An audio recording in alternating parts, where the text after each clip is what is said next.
What do you think about when you hear the word politics? Is it the squabbles of your elected officials in Parliament or Congress? Is it door-knocking for votes or campaigning on social media? Is it rallies, protests, heated debates and discussions?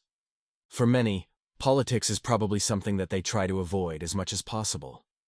And this is exactly how the media wants it. They want us to see politics as something dirty, something to be avoided.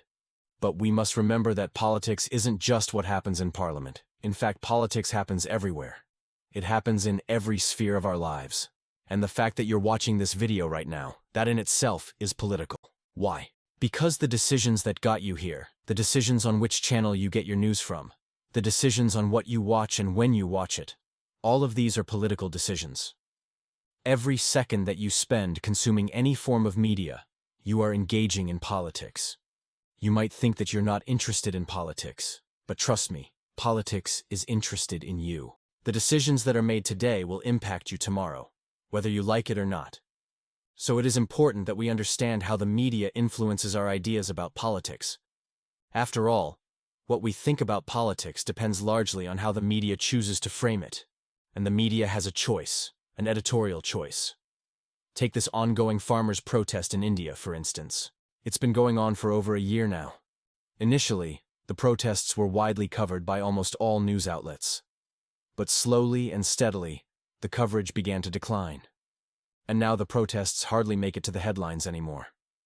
Even the so-called alternative media, which claims to be more progressive, has largely ignored the issue.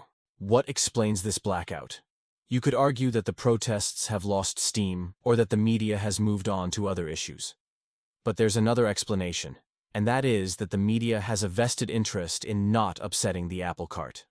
After all, farmers make up 15% of India's population. They are spread across the country, and they vote as a bloc.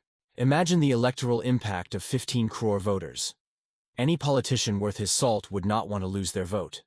And that's why the media ignores the farmers' protest, because it could antagonize the ruling party. It could also open a Pandora's box of other issues that the media would rather not cover. This brings us to another important point. We often assume that the media is a monolithic entity. We assume that all media houses toe the government line. But this isn't true. There are some media houses that will criticize the government. They may take on the ruling party from time to time, but their criticism is often half-hearted. At best, it's a token opposition. It's like the good cop, bad cop routine. Some media houses play the bad cop. They antagonize the government, and then there are others who play the good cop.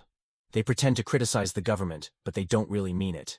Then we have the worst kind of media, the one that never bothers to hide its biases. Take this incident from last year, for instance. During the height of the farmers' protest, scores of tractors entered the national capital. In the ensuing chaos, one of the tractors overturned near the Red Fort. This was immediately seized upon by a section of the media. They said the protesters had tried to vandalize the fort. They said the protesters were miscreants and foreign agents. And where were these reports published?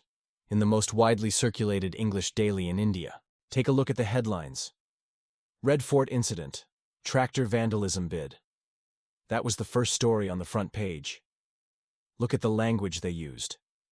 Desecration bid, it says. Now look at the placement of the story. It was the lead story on the front page. Compare this with how the incident was covered by a vernacular newspaper from the same stable. The headline makes no mention of vandalism. It only talks about a tractor turning over. And this is not an isolated case. You can find dozens of such instances where English newspapers demonized the farmers' protest, while their vernacular counterparts played it down. So how do you think the media influences our ideas about politics? Do you think it's fair? If not, what can we do about it? One way is to support independent journalism. We at the channel are trying to build a platform where news is not dictated by the whims and fancies of advertisers or the pressure of a ratings war. We believe that every story has two sides, and we make sure that both sides are heard. We bring you the news that you are not able to find elsewhere. So if you appreciate our efforts, you can support us by subscribing to our channel.